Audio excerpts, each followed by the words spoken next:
Bienvenue chers auditeurs, Sylvain Durand au micro, je vous propose ma toute dernière chronique, les oiseaux de passage. Les oiseaux, ce sont les mots qui s'envolent et que vous allez écouter et qui vous appellent à les rattraper par le livre. Alors je vous souhaite une bonne écoute et j'espère ensuite une bonne lecture.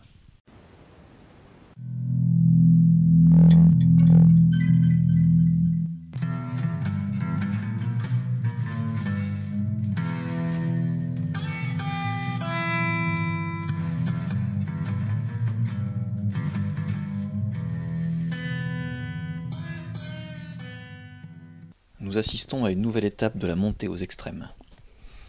Les terroristes nous ont fait savoir qu'ils avaient tout leur temps, que leur notion du temps n'était pas la nôtre.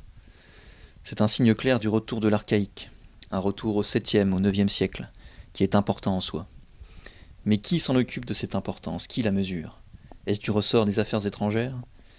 Il faudrait s'attendre à beaucoup d'imprévus dans l'avenir. Nous allons assister à des choses qui seront certainement pires. Les gens n'en resteront pas moins sourds. Au moment du 11 septembre, il y a quand même eu un ébranlement, mais il s'est tout de suite apaisé. Il y a eu un éclair de conscience qui a duré quelques fractions de secondes. On a senti que quelque chose se passait. Et une chape de plomb de silence est venue nous protéger contre cette fêlure introduite dans notre certitude de sécurité. Le rationalisme occidental agit comme un mythe. Nous nous acharnons toujours à ne pas vouloir voir la catastrophe. Nous ne pouvons ni ne voulons voir la violence telle qu'elle est. On ne pourra pourtant répondre aux défis terroristes qu'en changeant radicalement nos modes de pensée. Or, plus ce qui se passe s'impose à nous, plus le refus d'en prendre conscience se renforce. Cette configuration historique est si nouvelle que nous ne savons par quel bout la prendre. Elle est bien une modalité de ce qu'avait aperçu Pascal, la guerre de la violence et de la vérité. Songeons à la carence de ces avant-gardes qui nous prêchaient l'inexistence du réel. Il nous faut entrer dans une pensée du temps où la bataille de Poitiers et les croisades sont beaucoup plus proches de nous que la Révolution française et l'industrialisation du Second Empire. Les points de vue des pays occidentaux constituent tout au plus pour les islamistes un décor sans importance. Ils pensent le monde occidental comme devant être islamisé le plus vite possible. Les analystes tendent à dire qu'il s'agit là de minorités isolées, très étrangères à la réalité de leur pays. Elles le sont sur le plan de l'action bien sûr, mais sur le plan de la pensée. N'y aurait-il pas là, malgré tout, quelque chose d'essentiellement islamique? C'est une question qu'il faut avoir le courage de poser, quand bien même il est acquis que le terrorisme est un fait brutal qui détourne à son profit les codes religieux. Il n'aurait néanmoins pas acquis une telle efficacité dans les consciences s'il n'avait actualisé quelque chose de présent depuis toujours dans l'islam. Ce dernier, à la grande surprise de nos républicains laïcs, est encore très vivant sur le plan de la pensée religieuse. Il est indéniable qu'on retrouve aujourd'hui certaines thèses de Mahomet. Mais ce à quoi nous assistons avec l'islamisme est néanmoins beaucoup plus qu'un retour de la conquête. C'est ce qui monte depuis que la révolution monte, après la séquence communiste qui aura fourni un intermédiaire. Le léninisme comportait en effet déjà certains de ces éléments, mais ce qui lui manquait, c'était le religieux. La montée aux extrêmes est donc capable de se servir de tous les éléments, culture, mode, théorie de l'État, théologie, idéologie et religion. Ce qui mène l'histoire n'est pas ce qui apparaît comme essentiel aux yeux du rationaliste occidental. Dans l'invraisemblable amalgame actuel, je pense que le mimétisme est le vrai fil conducteur. Si l'on avait dit aux gens dans les années 80 que l'islam jouerait le rôle qu'il joue aujourd'hui, on serait passé pour dément. Or, il y avait déjà dans l'idéologie diffusée par Staline des éléments para-religieux qui annonçaient les contaminations de plus en plus radicales à mesure que le temps passerait. L'Europe était moins malléable au temps de Napoléon.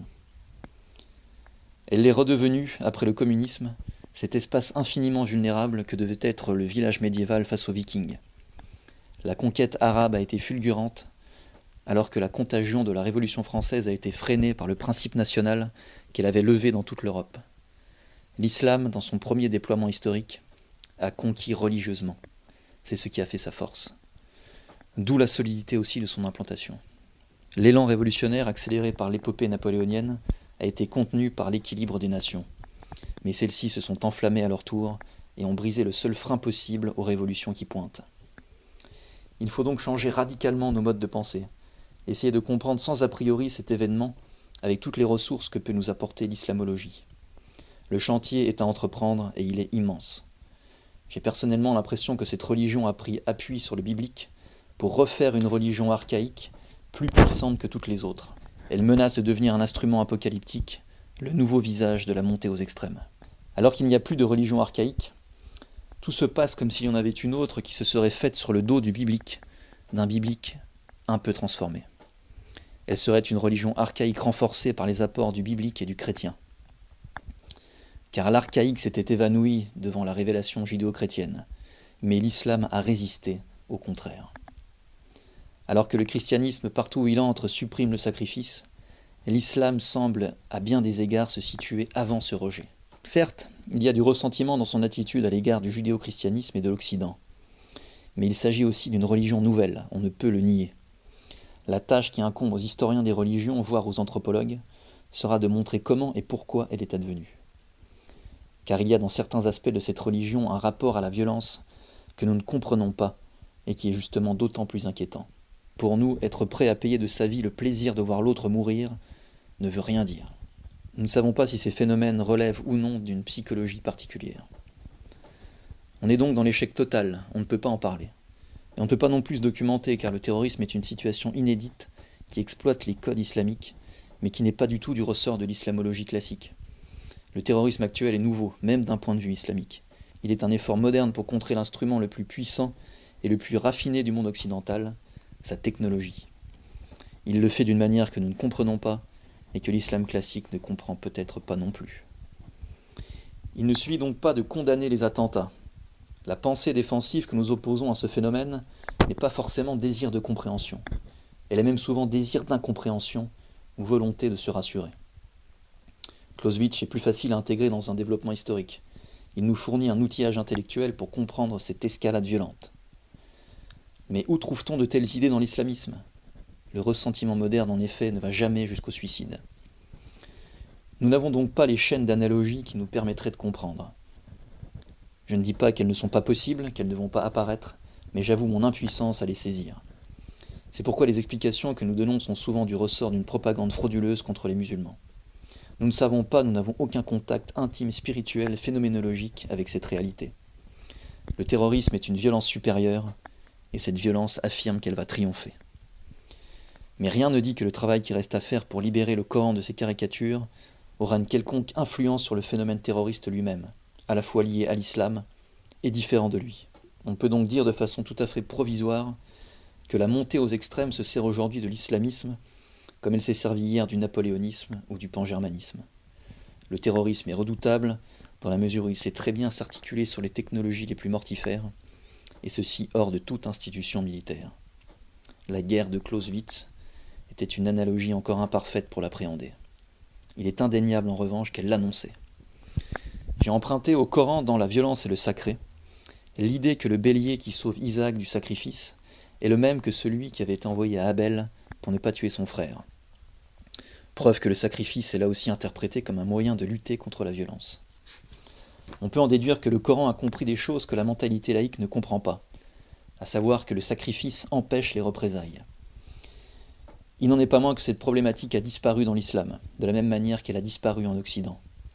Le paradoxe que nous devons donc affronter est que l'islam est plus proche de nous aujourd'hui que le monde d'Homère.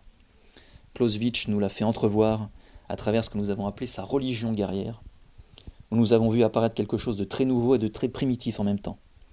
L'islamisme est, de la même façon, une sorte d'événement interne au développement de la technique. Il faudrait pouvoir penser à la fois l'islamisme et la montée aux extrêmes, l'articulation complexe de ces deux réalités. L'unité du christianisme du Moyen-Âge a donné la croisade permise par la papauté. Mais la croisade n'a pas l'importance que l'islam imagine. C'était une régression archaïque sans conséquence sur l'essence du christianisme. Le Christ est mort partout et pour tout le monde. Le fait de concevoir les juifs et les chrétiens comme des falsificateurs, en revanche, est ce qu'il y a de plus irrémédiable. Ceci permet aux musulmans d'éliminer toute discussion sérieuse, toute approche comparative entre les trois religions. C'est une manière indéniable de ne pas vouloir voir ce qui est en jeu dans la tradition prophétique. Pourquoi la révélation chrétienne a-t-elle été soumise pendant des siècles à des critiques hostiles, aussi féroces que possible, et jamais l'islam ? Il y a là une démission de la raison. Elle ressemble par certains côtés aux apories du pacifisme, dont nous avons vu à quel point elle pouvait encourager le bellicisme. Le Coran gagnerait donc à être étudié comme l'ont été les textes juifs et chrétiens. Une approche comparative révélerait, je pense, qu'il n'y a pas là de réelle conscience du meurtre collectif. Il y a en revanche une conscience chrétienne de ce meurtre. Les deux plus grandes conversions, celle de Pierre et celle de Paul, sont analogues. Elles ne font qu'un avec la conscience d'avoir participé à un meurtre collectif. Paul était là quand on a lapidé Étienne. Le départ pour Damas se greffe sur ce lynchage qui ne peut que l'avoir angoissé terriblement. Les chrétiens comprennent que la passion a rendu le meurtre collectif inopérant. C'est pour cela que, loin de réduire la violence, la passion la démultiplie. L'islamisme aurait très tôt compris cela, mais dans le sens du djihad. Il y a aussi des formes d'accélération de l'histoire qui se perpétuent. On a l'impression que le terrorisme actuel est un peu l'héritier des totalitarismes. Il y a des formes de pensée communes, des habitudes prises. Nous avons suivi l'un des fils possibles de cette continuité avec la construction du modèle napoléonien par un général prussien. Ce modèle a été repris ensuite par Lénine et Mao Tse-tung, auquel se réfère, dit-on, Al-Qaïda. Le génie de Clausewitz est d'avoir anticipé à son insu une loi devenue planétaire. Nous ne sommes plus dans la guerre froide, mais dans une guerre très chaude, étant donné les centaines, voire demain les milliers de victimes quotidiennes en Orient. Le réchauffement de la planète et cette montée de la violence sont deux phénomènes absolument liés. J'ai beaucoup insisté sur cette confusion du naturel et de l'artificiel, qui est ce que les textes apocalyptiques apportent peut-être de plus fort. L'amour s'est en effet refroidi. Certes, on ne peut pas nier qu'il travaille comme il n'a jamais travaillé dans le monde, que la conscience de l'innocence de toutes les victimes a progressé. Mais la charité fait face à l'empire aujourd'hui planétaire de la violence. Contrairement à beaucoup, je persiste à penser que l'histoire a un sens qui est précisément celui dont nous n'avons cessé de parler. Cette montée vers l'apocalypse est la réalisation supérieure de l'humanité. Or, plus cette fin devient probable, et moins on en parle. J'en suis venu à un point décisif, celui d'une profession de foi. Plus que d'un traité de stratégie, à moins que les deux mystérieusement s'équivalent, dans cette guerre essentielle que la vérité livre à la violence. J'ai toujours eu l'intime conviction que cette dernière participe d'une sacralité dégradée, redoublée par l'intervention du Christ, venu se placer au cœur du système sacrificiel. Satan est l'autre nom de la montée aux extrêmes. Mais ce que Hölderlin a entrevu, c'est aussi que la passion a radicalement transformé l'univers archaïque. La violence satanique a longtemps réagi contre cette sainteté, qui est une mue essentielle du religieux ancien. C'est donc que Dieu même s'était révélé en son Fils, que le religieux avait été confirmé une fois pour toutes dans l'histoire des hommes, au point d'en modifier le cours. La montée aux extrêmes révèle, à rebours, la puissance de cette intervention divine. Du divin est apparu, plus fiable que dans toutes les théophanies précédentes, et les hommes ne veulent pas le voir. Ils sont plus que jamais les artisans de leur chute, puisqu'ils sont devenus capables de détruire leur univers. Il ne s'agit pas seulement de la part du christianisme d'une condamnation morale exemplaire, mais d'un constat anthropologique inéluctable. Il faut donc réveiller les consciences endormies. Vouloir rassurer, c'est toujours contribuer au pire. René Girard, H.F. Clausewitz, juillet 2007.